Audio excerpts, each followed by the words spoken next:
Hi, everyone, and welcome back to Brian's Horror Corner, and welcome to this horror movie review for day 26 of my 31 Days of Halloween Horror series. Only 5 days left of this series. Amazing. Today, we're going to take a look at a very fun 80s movie, which was a first time watch for me. And that is from 1985, the horror comedy The Return of the Living Dead, which I have on Blu ray and DVD combo here. So yeah, hard to believe, but I'd never seen The Return of the Living Dead before. And I actually watched the reason I went out and got this movie and was interested in watching it was because of that 80s documentary on Shudder. Um oh shit, what's it called? Um Into Darkness. There's a two-part documentary series about all the 80s horror movies, and this one looked really fun, and so that's why I checked it out, was because of that. So yeah, The Return of the Living Dead. Let's just go ahead and get into it. So, The Return of the Living Dead is a 1985 American comedy horror film written and directed by Dan O'Bannon in his directorial debut, actually. Wow, he did a really good job for his directorial debut.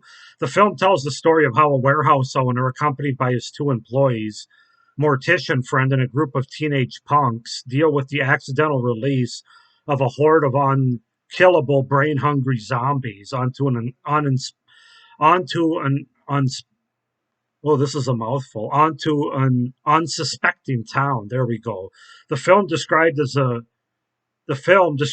mordant punk comedy is known for introducing the popular concept of zombies eating specifically brains as opposed to eating any form of human flesh. That's the big difference here, like previous zombie iterations.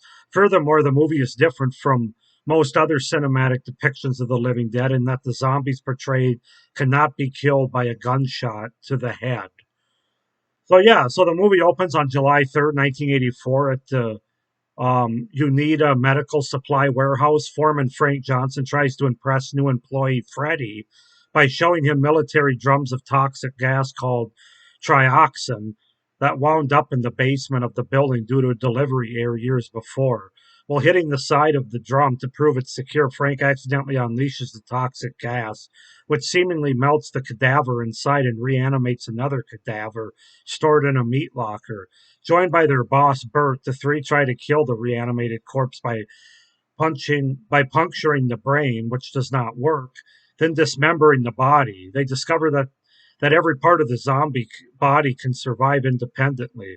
Bert has the zombie incinerated at a nearby mortuary by his friend Ernie, but this inadvertently causes the deadly gas to contaminate the air, creating a toxic rainfall that reanimates the corpses in a nearby cemetery. So yeah, that's just reading that alone makes me smile because it's just a really fun and unique concept for a zombie movie and a horror comedy at that. So, as far as the cast goes, we have Clu Gallagher as Bert Wilson, James Karen as Frank Johnson, Don Calfa as Ernie Kaltenbrunner, Tom Matthews as Freddie Hanscom, Beverly Randolph as Tina, Miguel A. Nunez Jr. as Spider, John Philbin as Chuck, Jewel Shepard as Casey, Brian Peck as Scuzz, Leanna Quigley as Trash, Mark Venturini as Suicide, and Jonathan Terry as Colonel Glover. So yeah, that's the setup, the premise, and the cast for The Return of the Living Dead from 1985. This movie's an absolute blast. I mean, I had a feeling I would like it just from what I heard and what I saw in that documentary Into Darkness, but actually watching it, I had such a good time with this movie, both from a humor standpoint, from a zombie standpoint, and from a horror standpoint. It's kind of the triple trifecta for me. So let's just get into the things that I really liked about the movie, starting with the pros. Um, you got to start with the awesome practical effects, as you often do with a lot of 80s horror movies. But both the gore effects and the makeup effects are really some of the best I've seen in any 80s horror movie or otherwise, really. Things like the Tar Man, a couple of the main characters turning into zombies throughout the movie, the melting effects, and just the overall look and design of the zombies, the reanimated zombies coming out of the ground in the cemetery. Just really fun. They're really effective and creepy looking. Just awesome practical effects. Yeah, that's the biggest thing that stands out to me. Also, the next biggest thing that stands out to me as a pro is the overall comedy in this movie. It really worked for me, and it doesn't always happen that way. I think Zombieland is like one of the only other horror comedies that I really enjoy. Some of the other ones are just kind of meh to being okay, but this one really landed for me, really hit home. From the dialogue of the characters to the more slapstick aspects of the movie related to zombie attacks to the high intense attack scenes. It's one of the best horror comedies of all time. It really is, and I can say that from a one-time watch. That this has easily moved into the top three of the best horror comedies that I've ever seen. It's just so much fun. The movie knows what it is, so it works. It's a laugh out loud, and I don't tend to laugh out loud when it comes to horror comedies or, in some cases, comedies in general. I'm kind of a hard nut to crack. So, but this one got me to laugh out loud. So yeah, definitely the comedy really worked for me in this movie. And then the next thing is all the characters in this movie are just awesome. I really enjoyed all of them. They all have their distinct quirks and personalities, and they all meshed really well within the tone and the story of this movie. Everybody knew why they were there as far as the performances go. Um, the viewers are given just enough time with each of them, including this gang of teenage, like punk teenagers, punk rock teenagers. It was kind of a big time for punk rock, of course, in the mid '80s, and that whole group is fun. And then the main characters as well, especially Wilson, Frank Johnson, Ernie Kelton Bruner, and Freddie Hanscom. Those four alone are just an absolute hoot in this movie. And then you throw in the teenage punk rocker group, and yeah, it just makes for an awesome time. So all the characters, I really enjoyed them. Um, and as I said, we were just given enough about them to make us care. Um, and then, of course, I haven't even talked about the music of this movie yet. The music and the score within this movie is some of the most kick-ass music in any '80s horror movie, and I enjoyed every part of it. Man, I really did. It works so well with this style and this tone of movie, with this zombie movie. The soundtrack to this movie is so easily replayable on repeat. I mean, I could listen to this soundtrack every single day. I'm thinking about changing it to my ringtone on my phone. That's how much I really enjoyed it. So yeah, just love the music in this movie and the soundtrack. And then getting back to the characters, the performances by the entire cast who play these characters, I thought are really solid. Everybody had fun and everybody knew their characters. They understood what type of movie they were in. Sometimes it happens where they cast certain characters and they try to take the material too seriously. And in a movie like this, that absolutely would not work. But everybody that was in this movie, from the punk rock group teenagers to the four main characters I mentioned, they know what kind of movie they're in, like Clu Gallagher and James Karen, Tom Matthews, Don Colfa. They all just do a phenomenal job with the material, and nobody takes it overly too seriously, and they all have fun with it and with their characters, and that's what makes it work so well. They really brought so much fun and humor to these characters. The whole cast did, and that makes for a really fun and easy watch. And then finally, overall, it's just a really fun and easily rewatchable '80s horror comedy that has great pacing.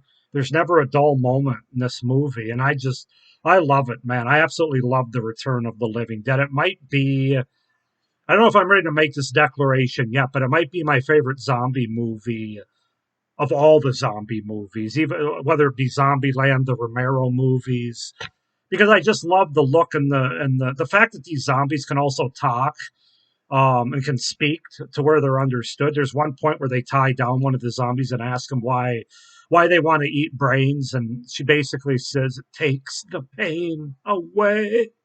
It's so classic. I just love everything about this.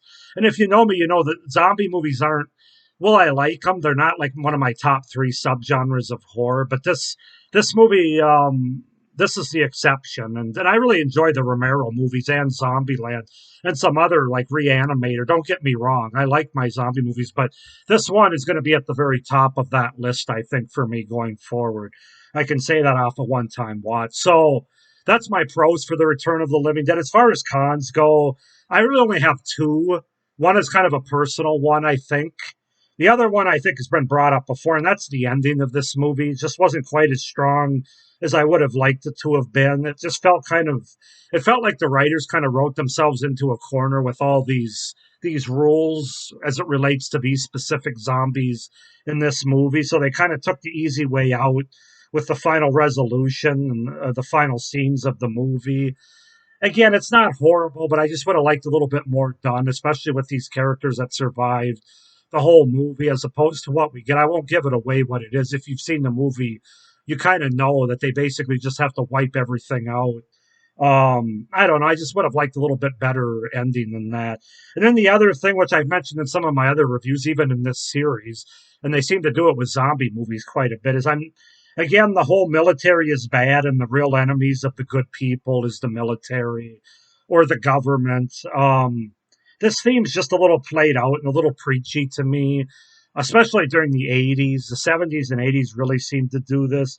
I just could have done without it, especially the way the movie and the conflict ultimately ends. Would just like to see a more creative and unique way for the movie producers and directors to not scapegoat the government or branches of the military. Maybe that's just me. Maybe that's just a personal thing. I'm not somebody that thinks that the government and the military is above board or anything, or they haven't fucked up in certain areas of the past. They have a lot.